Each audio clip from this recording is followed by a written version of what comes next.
We're back for our last session of the day, and we're going to wrap things up with a policy discussion, how to stop the ransomware pandemic. John Stark is going to tell us how to do that as moderator of this panel. Let me introduce John real quick.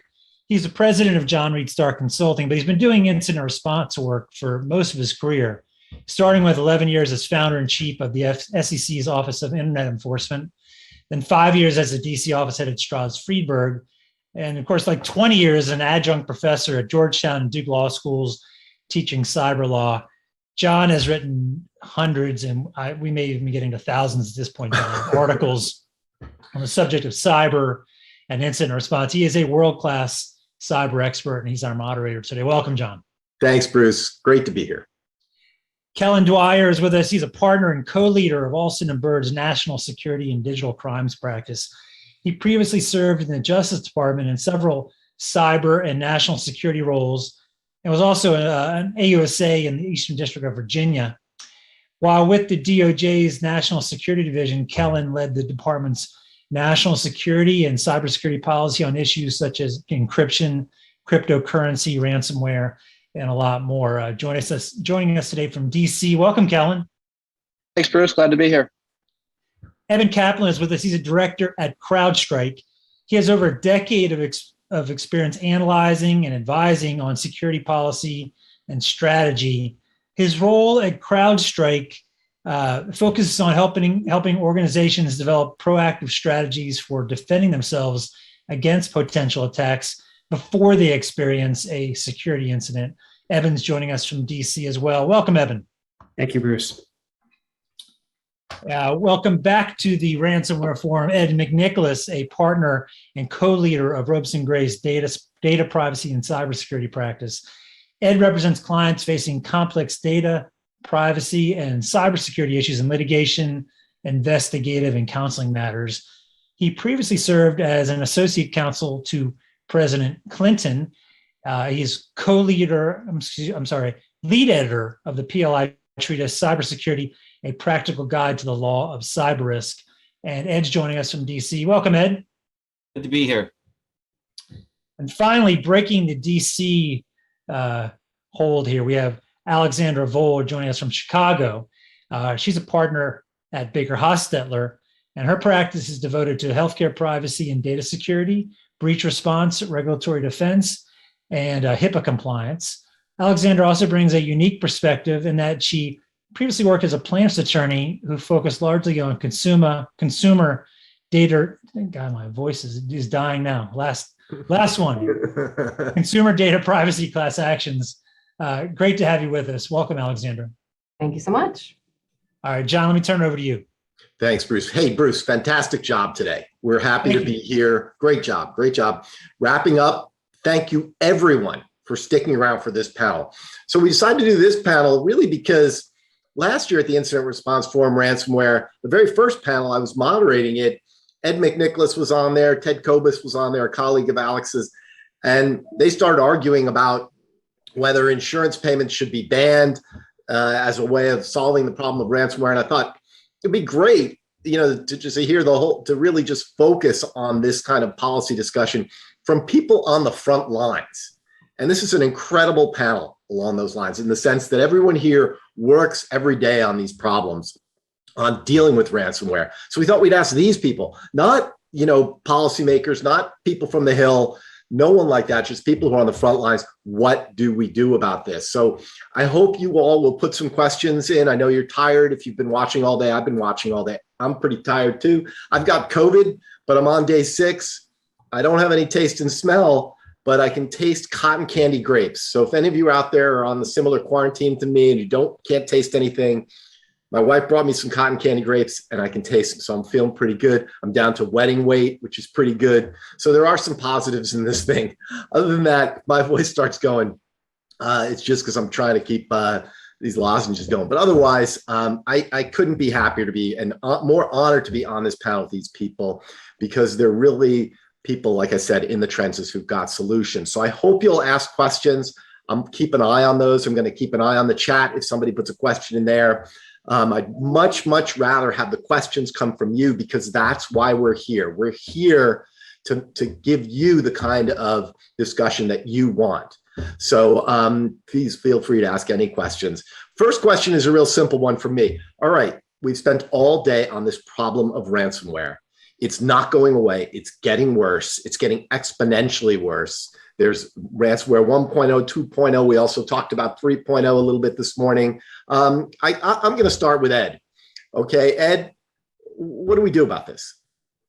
You've got the presidency here. Suppose you're President Biden, like President Clinton did. President Biden appoints you to be his main person to tell you what to do about ransomware. Calls you in his office, says, Ed, what do I do? What do you think? I think the biggest thing to do is to work with the insurance industry. The private sector can solve this. Waiting for the government to solve it is not proved to be a useful strategy. One, if the insurance companies, maybe we need legislation for this, but maybe they can just stop writing coverage for this. If the insurance companies won't cover the ransom, this will take the money out of it. Now, they has to do this together, or they have to do it in a way that would work. But I think if we had the insurance companies also just start being affirmative about dictating cyber controls. If they said, you're not getting cyber cover unless you have multi-factor authentication, you have a data inventory, and you have encryption of your crown jewels, boy, a lot of cases would be solved by that. If you think about the seatbelt came around not because people waited for Washington to tell them what to do. The seatbelt came around because the insurance companies insisted upon it. And we just need to look for that cyber seatbelt so that we can get through ransomware without putting our head through the windshield. Sounds like an interesting idea. Alex, do you agree with that? Or are you worried that that could cause some serious economic ramifications for the country? So, right? I think there's a couple of things unpacked with what Ed said. So first, what we're seeing is like a tightening of the market, right? Of the cyber market. We're seeing those questions now being asked. There's a lot of those, what controls do you have in place type questions. Reality is that given the number of entities that have insurance and really what the insurance business is, there's no way to validate what people are saying, right? And there's a lot of misconceptions. I think a lot of heartache around misconceptions of what entities thought they had or thought they were doing or thought they were backing up or thought they were air gapping and what is actually happening in real life. So I think it's helpful. It does cause the risk managers to talk to IT maybe more than they would to answer some of those questions. But it's still, you can cheat on any test you want, I guess, right? Willfully or not. From the perspective of if they stop paying ransom, it'll get better. I don't think that's necessarily the case. I think what's going to happen in that situation is that we're going to have small businesses who don't have large bank accounts be done. They're going to go out of business because they no longer have customer records. They can't get access to their computers, and there's no solution at that point other than paying, and they don't have even $200,000 to pay, right? Whereas our large companies are very liquid. They've got lots of rainy day cash on hand, and they'll still pay because your hospitals and your pipelines and your meat processors all need to continue to function. And if it's, do we destroy this Fortune 500 company, or do we pay $15 million? The ROI is very clear. So it'll still get paid. And in fact, the largest amounts will continue to get paid. And the most disruptive, the industries who can most disrupt our lives will continue to be targeted. So I don't think that not writing insurance on this is the key. But I actually brought up on a panel I was on earlier this year with, I think everyone else was in-house with insurers, about what if we see a requirement of EDR, an endpoint detection and response tool, a required deployment of that as monitored by not necessarily the insurance company, but a SOC that is approved by the insurance company. Because the EDR tool deployment is one thing, monitoring it by people who know what they're seeing is a whole different thing, the 24/7 monitoring. What about tying insurance coverage to the agreement of deployment? It would get rid of or it would check the boxes for what Ed's talking about. An asset inventory is a small but incredibly consequential thing. We get that going. We have things monitored, so suspicious activity is seen before we kick off the actual ransom, the thing that costs the money to remediate. And then the insurance company should be paying out less Bitcoin as a result, or less crypto. The response I heard was, whoa, whoa, whoa, whoa. Unfortunately, The laws do not allow insurance companies to tie their product and underwriting to that kind of thing. I'm not an insurance person. I take them at their word because they were, but I think addressing that, if that truly is a barrier, legislatively or whatever would need to happen, would be extremely helpful. And really, for our clients that have EDR solutions in place, those are the only ones we're seeing catch this early. So I firmly believe that's incredibly helpful. I think they couldn't say you must use Falcon Host, which is a fantastic CrowdStrike product, but you could say you must use an EDR. That I think would be kosher under the insurance laws. You just couldn't tie, tying, going to somebody and saying you have to get your car repaired at this shop. They can't do that. They can't force you to use one law firm or one forensics or one EDR. You have to have choice. Eben, you had some thoughts on that when we were talking earlier. What do you think?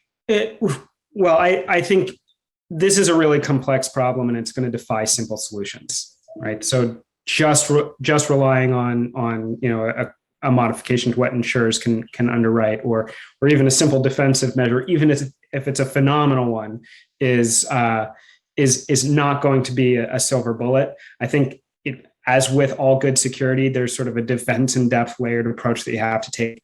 So, I think what you're talking about a little bit is getting to disrupting the business model, Ed, and Alex. I think what you're talking about is strengthening defenses, and both of those things I think are two ingredients to the solution. The third is deterrence, which is really a law enforcement problem. I mean, it's not a military problem. We're not talking about putting warheads on foreheads, but we are talking about trying to arrest and seize the assets of the people who are doing this. And that's a diplomatic problem, because there are a lot of there are countries that allow tacitly or with some approval these criminal organizations to operate within their borders. And so I think that it's really that three-pronged approach of deterrence, disruption, and defense. Okay, Kellen? Yes, I mean, I think doing something diplomatically is the one piece that hasn't happened yet. There's been a lot of, I think, successes with the current administration in terms of getting more aggressive and going after cryptocurrency exchanges and ransomware gangs and so forth. And we can talk about that. But we haven't seen any progress on Russia. In fact, we've gone the opposite way. We've went from hoping that Russia would make concessions on cyber to now Russia having 100,000 troops on the Ukraine border and wanting us to make concessions on supporting NATO allies. So we're not in a great position right now, but that is ultimately what's going to make any sort of systemic change. We've got a CrowdStrike here to quote Dmitry Alperovich, we don't have a cyber problem, we have a Russia problem, and that it is really geopolitical, to Eben's point. So, what do you do about that? I think that when Biden met with Putin in Geneva, he kind of said, well, here's a list of 16 areas that are critical infrastructure that should be off limits. The problem with that is Putin's just going to say, of course, I'm not involved in ransomware. So really what we need is kind of, a Bush doctrine after 9/11, where he said, I'm not going to make a distinction between terrorists and those who harbor them.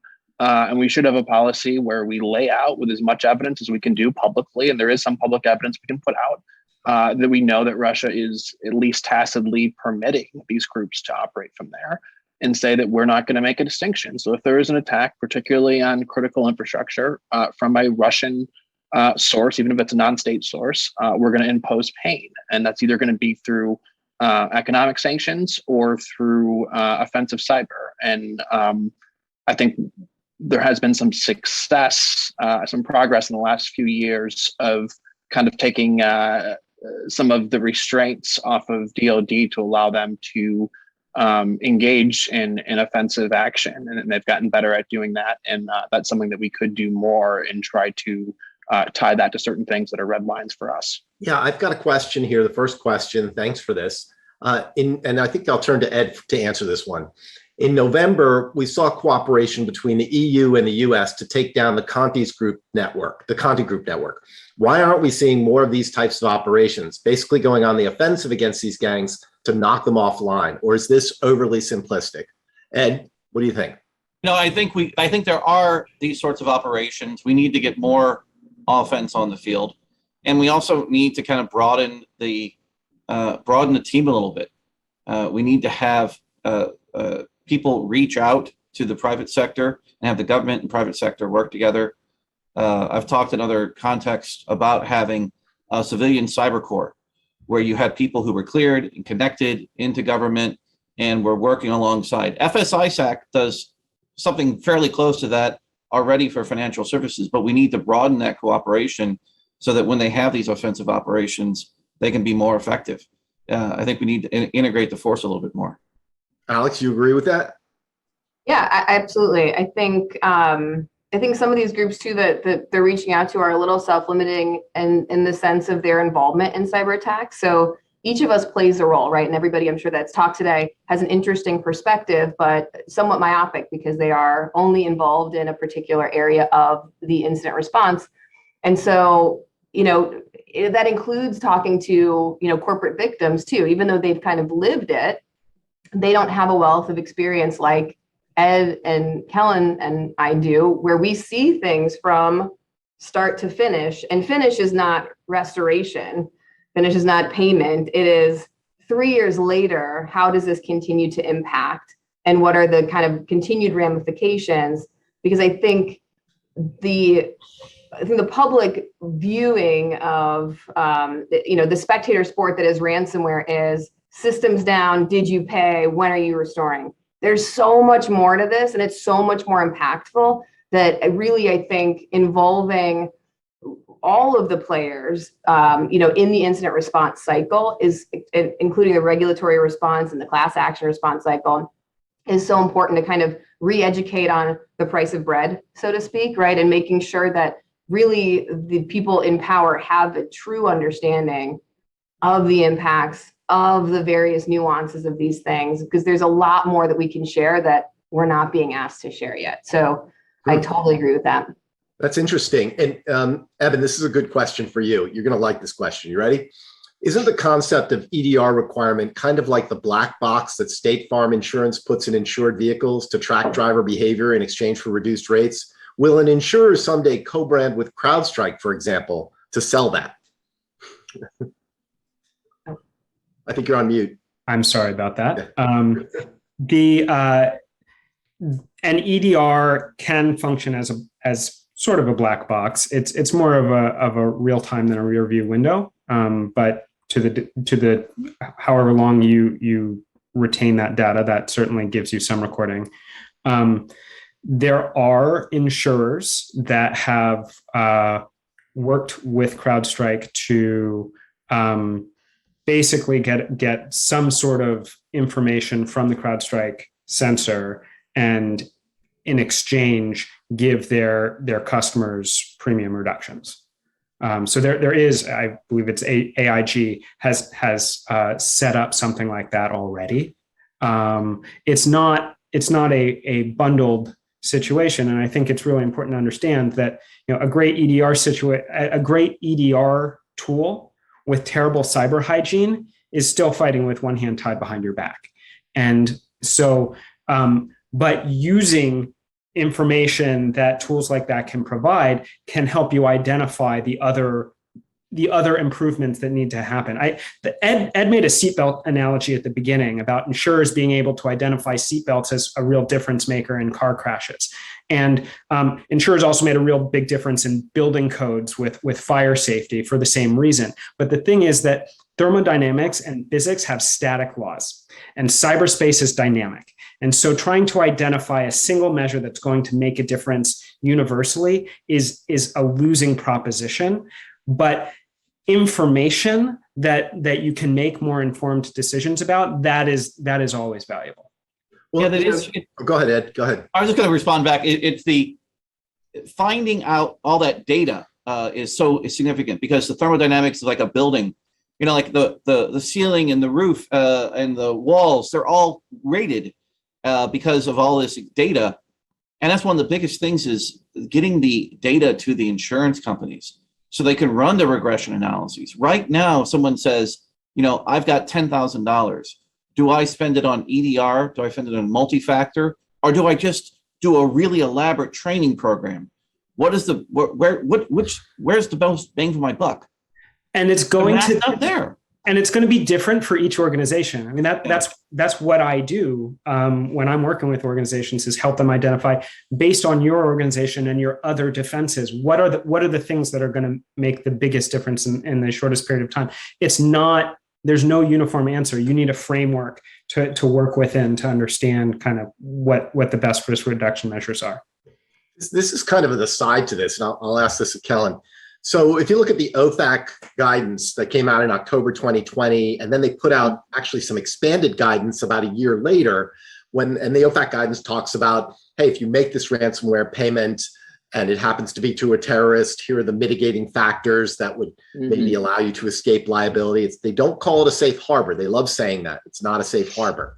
So you have to tell your clients that. But they also, in the most recent guidance, did something pretty interesting in that they said, if you have one of the mitigating factors would be if you've met the sort of CISA ransomware guide in terms of establishing your defenses. Kellen, are you telling your clients that this is sort of a standard, but more along those lines, is this the right way to go in terms of policy? Should there be more government frameworks that allow companies to have some sort of safe harbor that, hey, we're trying to do the best they can, because of course they're all victims of these cyber attacks. They're not purposely trying to experience one, as far as I can tell. What are your thoughts, Kellen? So yeah, one thing I tell my clients more generally is that government suggestions have a way of becoming government mandates. And I think that CISA is an excellent example of that. Clearly, cyber is a big priority for the Biden administration. And if we were in kind of normal times, they would go to Congress and we would have a debate and we come up with a law in terms of what are the minimum standards of security. That's not how policy is made anymore. So instead, what you have is, I presume what happens is the National Security Council puts out homework to all the agencies to say, see, what can you do about cyber? And they all say, well, we've got our kind of general tools. SEC's got investigations for false and misleading statements, and FTC has deceptive trade practices and so on. So they're all kind of using the tools they have to try to get where the administration wants to be, which is to effectively mandate some minimum level of cybersecurity. But of course, none of these agencies really have the expertise in terms of what that is. Like CISA has that. So you see them repeatedly kind of putting out these guides and referencing CISA. So, with Log4j, FTC puts out a letter a week ago saying, you all better do something about Log4j. And what should you do? Well, here's the guide that CISA put out. So as much as CISA doesn't want to be a regulator, the other agencies are kind of making them a regulator because they're the ones with the expertise. So to get to your question, that OFAC guidance I thought also was very interesting, and it's a great example of that. So OFAC is using its enormous enforcement discretion for something completely unrelated to cyber, right? Preventing payments to people that are on the entity list.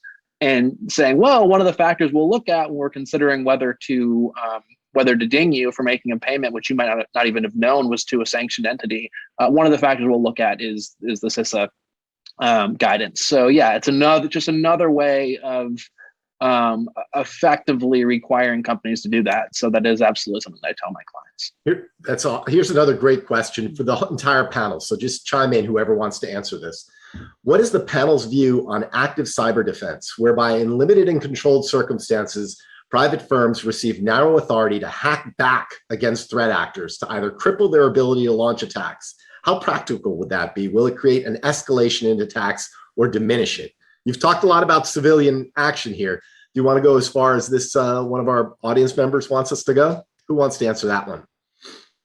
I would surely want to get authorization from you'd need a statute for that one. Okay. Because otherwise you have like a Computer Fraud and Abuse Act problem that could be a real pain. If you look at like the Target attack, which wasn't ransomware, but they were staged out of an HVAC company. If Target would have hacked back, they would have hacked back their own HVAC company. You'd have to be awfully sure. So I think it might be useful for defense contractors who actually know what they're doing, if they got special approval to work alongside the government. But outside those limited circumstances, I don't know that it would be a wise idea. Yeah, I agree. I envision something getting extremely out of hand very, very quickly if it was just like a free-for-all. And what we're seeing more and more of is, the hackers are not necessarily, they're not coming in from like IP address in Russia. They're coming from a VPN server in Florida or Texas. And so it's not as clear cut as like, we can just hack this back and we know what we're doing. There's a lot of obfuscation and a lot of intentional confusion and the forensic kind of intrusion activities that it does not make it very clear for, amateurs that are interested in kind of participating in a bug bounty. Like I'm interested in hacking back, right? I think it would become very messy very quickly. Yeah, you can't ask a bunch of lawyers that question. Eben, did you have a comment? Well, look, I work with some very capable professionals. Hopefully it wouldn't be amateur hour, but even still, I think it's really a job for law enforcement. I think harkening back to the question about why don't we see more takedowns like Conti, which is a great question. I think this is related to that.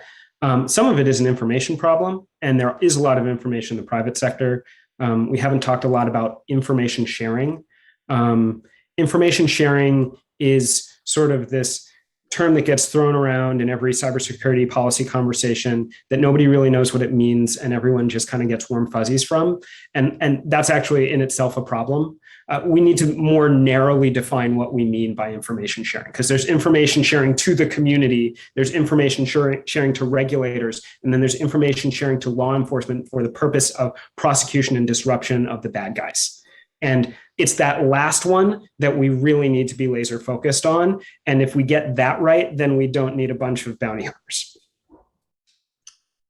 I think that's a really good point. And it is, you look at bug bounty programs and we could have a whole 6 hours on that. I teach a class at Duke Law and we spend a lot of time on that. And there's always some recent development that's some lawyer's nightmare. So here's somebody asked this question. If you could, and let's each try to answer this one. If you could wave a magic wand and make one policy change to kick off anti-ransomware strategy, what would it be? So whoever wants to go first, go ahead. All right, I'll have to call on someone. This is like my class. Ed, I'll call on you. Okay. We should have you might like this one, John. Okay. I think we should have all the cryptocurrency exchanges regulated. Right. I think crypto is a great thing. But if people were actually regulated and they're running legitimate businesses and reporting suspicious activity, working with law enforcement, then cryptocurrency does not become the blight that it is.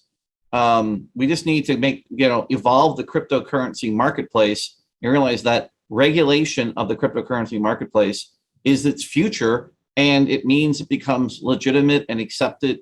And if we do that, then we shut down the financial piece of this, and we've got to disrupt their economics. I agree.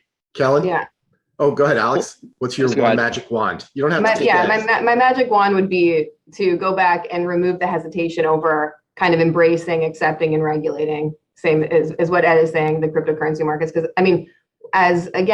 since ransomware began, I started dealing with it 5 years ago. I'm sure people have handled it prior to that, but that should have been a key indicator if this is how these crimes are being facilitated and the return on investment is being given to those threat actors. Let's pay attention to it and figure out how it's going to expand, because it will, right? Like anytime someone finds an unregulated way to make millions of dollars a year, that is going to take hold and spread like wildfire, even to those who are interested in legitimately using it. And so really, I think the pause and the hesitation around really accepting it as something that is real has made this problem really significant. Okay, Kellen, then Eben. Yeah, so I already talked about the diplomatic side, and I've written about the need to kind of increase cyber prosecutors to kind of do affirmative investigations against kind of organized cybercrime. So I'll give you a new one. I think the way that Treasury has used the OFAC list has really not been very strategic or consistent. So you have, one ransomware gang on the list, Evil Corp, and no others. And it's not really clear why Evil Corp and not others. One thing that really struck me from being a prosecutor for 7 years and doing these cases and sitting down with hackers who cooperated is just how sophisticated they are, how well versed they are. They're talking about different cases we've prosecuted in different districts, and and they know all this, and they share this information on cybercrime forums. So I think if you could use the OFAC list to say, if you cross certain red lines, if you hit a hospital, if you do a Colonial Pipeline type attack, that's what gets you on the entity list. That's what gets you on the sanction list, so you can no longer accept ransomware payments, or that you can accept, people aren't allowed to make the payments. That would make a difference. These are very professional, very organized groups. And you even saw, it's almost laughable, but you saw Revel after the Colonial Pipeline attack put out this kind of corporate sounding apology where they said, we're going to do better in the future to regulate our affiliates from taking these disruptive steps. But that's real because they know that the bad PR actually affects their business, and it's a very lucrative one. And you've seen the similar things with traditional organized crime when the U.S. government makes clear that if you kill a DEA agent, all hell's gonna break loose, and that's gonna be bad for business. And the cartels listen. So the cartels, who are far less sophisticated, do. I think you could have a similar type of messaging, directly to the organized cybercrime. I think that's practical too, Kellen, because it seems that the president is using OFAC in a way that no one's ever used OFAC before. It's definitely a big piece of what the anti-ransomware, what all the crypto crimes of using OFAC and extending it like that. I agree with you. And there's some really bright people over there. It's this agency that's got a lot of pride. So I think there's a lot of good that could be done. Eben, what's your magic wand? If we're doing magical thinking, I would just change policy in Moscow towards tolerating these criminals. I guess, and along the same lines, my magic wand would be sort of threefold. Number one, it would be to enforce this form. I put an article in the chat about this, that the IRS is now going to require, if it used to be, hey, if you tried to pay somebody with $10,000 in cash, then you had to file this form 8300. And I think most companies, legitimate companies, have stopped taking large amounts of cash for many reasons. It's not practical, it's not safe, it's risky, and also triggers this form. Well, quietly, some staffer or somewhere put this provision in the Infrastructure Act, which now says if you're using cryptocurrency for more than $10,000, you've got to report that. If you're receiving it or a part in a transaction, you can see all the details in my article. And that starts in January of 2024. So the first is to really enforce that and look at leads in that and start cracking down. The second is FinCEN. Normally you don't, if you have a foreign bank account, you have to report that if it's over $10,000 pursuant to certain FinCEN regulations and the FBAR form. You can see that in my article. But FinCEN is working on a regulation that would say, if you've got digital assets in another country, you've got to report that. And that goes to sort of Ed's theory. That'd be the second thing. Third thing would be an executive order from President Biden that says the United States government will not do business in cryptocurrency and will not do business with any entity that does business in cryptocurrency. Period. End of story. And I think if you put the chokehold on crypto, you'd really slow down ransomware. Ransomware started when crypto started. That's clear. It was a very low-level pedestrian type of crime, just 5 or 6 years ago that most big law firms didn't even spend any time on. And now it's a major part of everybody's sort of cybersecurity practice. So that's mine. John, let me just ask about. Oh, sorry. Go ahead. Mm-hmm. I'll start. You should. I think about whether or not you can whether you need to ban crypto and say no one should do business with anyone. You just have to have legitimate crypto. People who are actually, That's an oxymoron. No. If you just have banks that are, if banks didn't have any regulation, they would be wild too. If you just go in and say, fine, you need to be regulated. You need to have a compliance officer. Here are the rules. You need to be reporting. If the FBI knocks on the door, you respond. Then all these tiny little exchanges that will allow you to convert your crypto. We were talking before about converting your crypto into diamonds or something. It's like, yes, we have to stop money laundering across the board. If we can stop money laundering, crypto is fine. Crypto is transformative in a lot of ways. Yeah, so I guess kind of piggyback on that, I would just ask John, what's the benefit of your proposal, or even banning crypto? why would that be more advantageous than just banning ransomware payments, which I'm not necessarily in favor of, but it just seems like, because if you ban crypto, so to speak, it's still going to exist, right? That Well, you're I still think going to, the nature of it, you can't get rid of it. So there's still going to be the pressure, okay, crypto's banned, but you get ransomware and you're told that you have to pay in crypto, and it's still the same question, right? Well, Like I you're didn't say effectively ban, I banning. say stop. Retail businesses should stop, and other businesses should stop using it and stop transacting in it, because it's just such the part of so many different crimes, and it's established this whole new crypto crime wave. And one way of, and that includes ransomware. And one way of stopping that is not necessarily banning it, because that's a little more logistically challenging. But these IRS regs and the FinCEN regs and executive order would really discourage, sort of what you were talking about, disincentivize businesses from doing it. They're already taking tremendous risks. I mean, I don't see any societal benefit to cryptocurrency. I think there are lots of, at least in the US, there are so many other cheaper, more efficient, easier ways to transact that don't carry all the cybersecurity risks, all the transactional risks, and everything else in dealing with all these extraordinarily unregulated cryptocurrency platforms. Yeah. So, yeah, I mean, we could definitely debate the positives and the negatives. That's how I feel about it. I realize that there are plenty of lawyers and professionals who are working in this space to do great things with blockchain. And I think that's great. If you know, have at it. I just feel like I don't like to conflate those two. I don't need to use the blockchain as a means of transacting business. Go ahead and use it to verify transactions or whatever wonders of the universe it's going to provide. Yeah. So look, I agree that, you know, without cryptocurrency, you don't have ransomware in anywhere near the form that we've seen. I mean, it seems to me that, and I think this is the administration's approach, that the real choke point are the exchanges, right? Because it is still the case that there are only so many things you can buy with ransom or with cryptocurrency. So at some point you have to exchange that for fiat currency.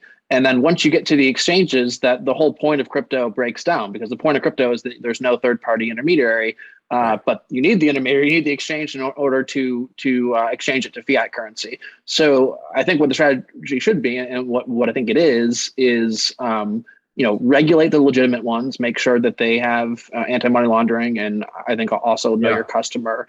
And if they don't, you know, they can be fined and so forth. And then the illegitimate ones, the ones that are intentionally catering to criminals, you got to track down and prosecute and get handcuffs on them somehow. Yeah, those are good. And, you know, along the lines of yours and Ed's point, the new statute that was in, again, the Infrastructure Act, also, you know how your brokerage sends a 1099 if you buy and sell stock to the IRS reporting it?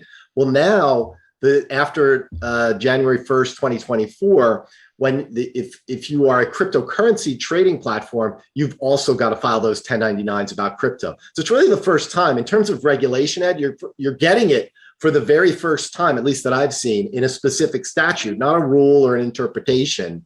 So that could be another game changer. It's going to be a lot of work for you guys to get your clients who do this in shape.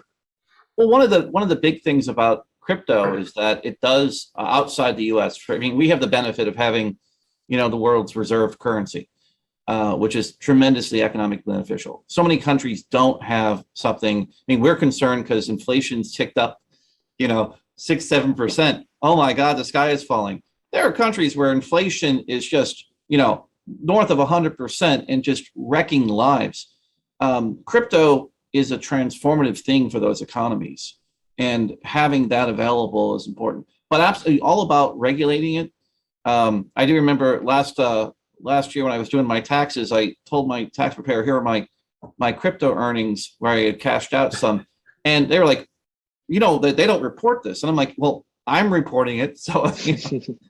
But it's funny that there's this sense of utter lawlessness. It's kind of like the beginning of the internet, when it was like, oh, we have the Declaration of Independence for the internet, and we're going to be free. Yeah, it's true. And you know, there is no right to privacy for financial transactions. The government's able to look at them. Alex, I've got a question for you that I want to get to. They talked this morning a little about ransomware 3.0. You know, name and shame, or encryption was 1.0. Name and shame was 2.0. Somebody mentioned this morning an idea that I hadn't heard before, which is the idea of an attacker corrupting your data and then sending an extortion note. So I want to get your thoughts on what you expect to see in ransomware, and is there any way to stop that? And then I want to turn to Eben and have him comment as well, because I feel like both of you are in a good position to give the audience some insight into this. Yeah, I mean, I think where we're seeing things going now is skipping the encryption piece. There are some threat actors who are now just stealing data, getting in. They have the opportunity maybe to encrypt, but they either see an EDR tool or it's not worth their hassle to get caught, so they just steal a bunch of data and then start extorting, which is only as good as the documents you take, right? And so I think that the data modification, actually, as I was preparing for this, that's exactly what I was going to talk about. So it's funny that you're asking. I read like a terrifying part of a cybersecurity and M&A book a few years ago that was talking about data modification and really the widespread effects that could have. And so as Bruce mentioned, I'm solely in the healthcare space and incident response preparedness and HIPAA compliance, right? So I always think about what could be changed in a hospital that could create significant repercussions. If you just changed everyone's blood type, like probably not necessarily something that all hospitals are going to see in their EMR, probably something you could script out, change everything from A negative to A positive, right? O neg to O positive, and so on and so forth. That can have catastrophic loss of life effects that could ripple through a large health system very, very quickly when we're talking about blood transfusions and compatibility with drugs. So I think the data theft is also something that entities are becoming better at catching with their data loss prevention tools. But still, system changes, especially in the minutia, I think is still something that evades detection. So I absolutely think kind of the next frontier is I've changed something and I'm not going to tell you what until you pay me. And it is a matter of minutes before you start seeing loss of life. Like you think about this with, self-driving cars, right? I've changed something in the code that very quickly is going to result in thousands of car accidents. So you should pay up. And they're really going to heighten the loss of life, I think, aspects or the kind of catastrophic downstream effects. Stolen documents are what they are, right? We can't unring the bell in any way. We're trying to, when we pay for the deletion of documents that have been stolen, it's really for silence, right? We don't really think they're probably deleting the documents when they say they are, but at least they're not putting us on blast, right? They're not telling the world we stole these things, and eventually we are going to have to ourselves tell the world that they stole these things under our breach notification laws. Once there's enough bad case law out around, theft of documents, that becomes less of a bonus to pay for silence, right? But you never ever want to have blood on your hands, right? You never want to be able to prevent loss of life and say, $1.5 million in Bitcoin wasn't worth it. Like that's a crazy thing to think about saying out loud. So I think that really the data modification piece, I think, is going to start coming in. I think also we're going to see more kind of feet to fire from the executive level, a lot more doxing, which we didn't see for a while. I think early on, at least one of my earlier cases with the Dark Overlord. I had one of the first Dark Overlord cases, and he went real hard on the CEO, dumped a lot of his information on Twitter, started talking about it. We don't see a ton of that. We're seeing a little bit more with customer reach out and holding executives' feet to the fire. But I think one pressure point they haven't touched is outing companies to their regulators and sending anonymous tips to regulators, because we've seen really a lack of compassion, I guess, from regulators is what I'd say. In the middle of ransomware attacks, regulators are like, boom, I'm coming on site. We're like, oh my gosh, everything's down. You're literally the last person I can talk to right now. I have no information. And they're like, here's 25 questions. I'm going to need this in 3 days. So I think that's another pain point that really hasn't been extorted yet. And it's only a matter of time. But I think that's a very interesting, maybe catalyst for governments to be more of a partner than a punisher. And that's really, I think, what we've seen a lot of is a lot of the regulations proposed are, how can we make this worse for the victims as opposed to how can we make this not happen? So those are my predictions. Kind of yucky, sorry. All right, I'm going to go for those are awesome, Alex. Just awesome. Eben, this is a perfect time for you to tell us your thoughts because you're really on the front lines of the technology too. One of the things that my team does is we run tabletop exercises, and these days most people just ask for run-of-the-mill ransomware, but when we do get licensed to be creative, one of the things that we do is data modification or executive harassment or outing to regulators. Those are all scenarios that we've run with our customers, and usually they make people's heads explode. Can you imagine a data modification scenario? Electric car is a good one. Pharmacy is a really good one, where you could just have really catastrophic impact really quickly. It could also be more targeted. It doesn't have to be everybody's car. It could just be one customer's car. There's which introduces sort of a nation state threat instead of a criminal threat potential. I think in terms of some of the earlier conversation around Bitcoin or cryptocurrency and increasing the regulation of it or making it really difficult to make ransom payments, I think you need to be careful because the attackers are very sophisticated at creating pain for the victim and monetizing their access. And to Alex's point, if you put controls around their ability to remedy that pain, you're going to have collateral damage that's not really intended, and actually could be really catastrophic. I mean, could you imagine that situation where everyone's Teslas or whatever electric vehicle is going to burst into flames, and it's not legal for us to make the payment, so we need to ask counsel and take a while. So I think there needs to be some caution around sort of just the disruption approach, which is why at the beginning I was talking about deterrence and defense as the other pieces of that. I think there are things that you can do to detect and control data manipulation. They're not the standard things that most people are thinking about right now, but they absolutely exist, and they can be part of the next toolkit. Okay. One of the things one thing you talked about, the CISA guide, CISA ransomware guide. I would love to see a ransomware framework, kind of like the cybersecurity framework from NIST, that is flexible and evolves over time, so that things like data manipulation are things that they might not be first order of business now, but they could be in 5 years. Yeah, I feel like we're getting to that point with OFAC though, where it's going to be illegal to make these payments, sooner or later. But we've got like 3 minutes left. So let me give you each like a lightning round. And I think Bruce is going to pop in any minute. Let's do a lightning round. I'll start with Kellen. Okay. 20 to 30 seconds tops. What do you want? What's your solution? What's your message? What do you want to say? Well, I've hit a lot of them. It's certainly holding Russia accountable, regardless of whether we can show a particular connection to any particular hack being endorsed by the state. I think we're at a point where they should be responsible for anything emanating from their territory. And that's the biggest thing. I think if we don't solve that geopolitical problem, then the technical problems are always going to be a Band-Aid. I love it. Alex?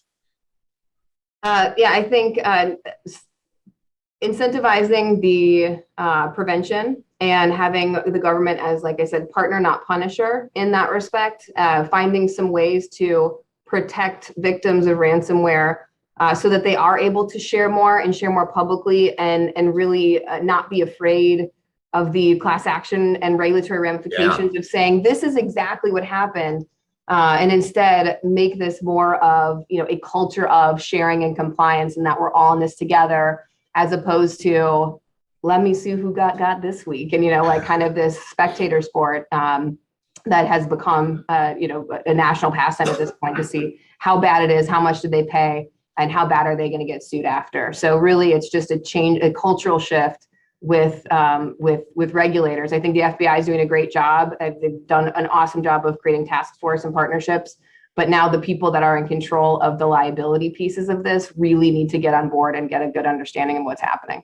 Okay, Eben, I love it, Alex. Eben. So I said at the beginning, deter, disrupt, defend.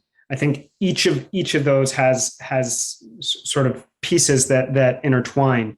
I really like the safe, whether it's safe harbor or don't call it safe harbor, but we'll take it into consideration for information sharing and defense. Really allows for some flow down effects, and I think that's promising. Agreed. Ed. If the Russians had drones and they were randomly, every once a month they would blow up a U.S. company and level the building, we would have a different response. But they are effectively doing that with ransomware. They are leveling companies left and right, and then people have to kind of rebuild their systems and things.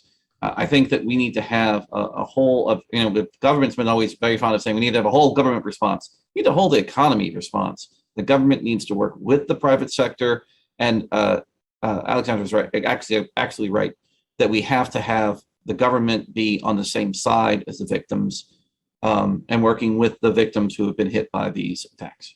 Well, I've been holding back my ultimate solution for this, and I do have one that's going to fix everything. And that would be for President Biden to appoint the 4 of you as his special inner counsel on this. 3 of you are already in Washington. And Alex, you want to leave Chicago in the wintertime, come to Washington. 4 of you sit down with the president and lay down these things. Bruce, this was a phenomenal panel.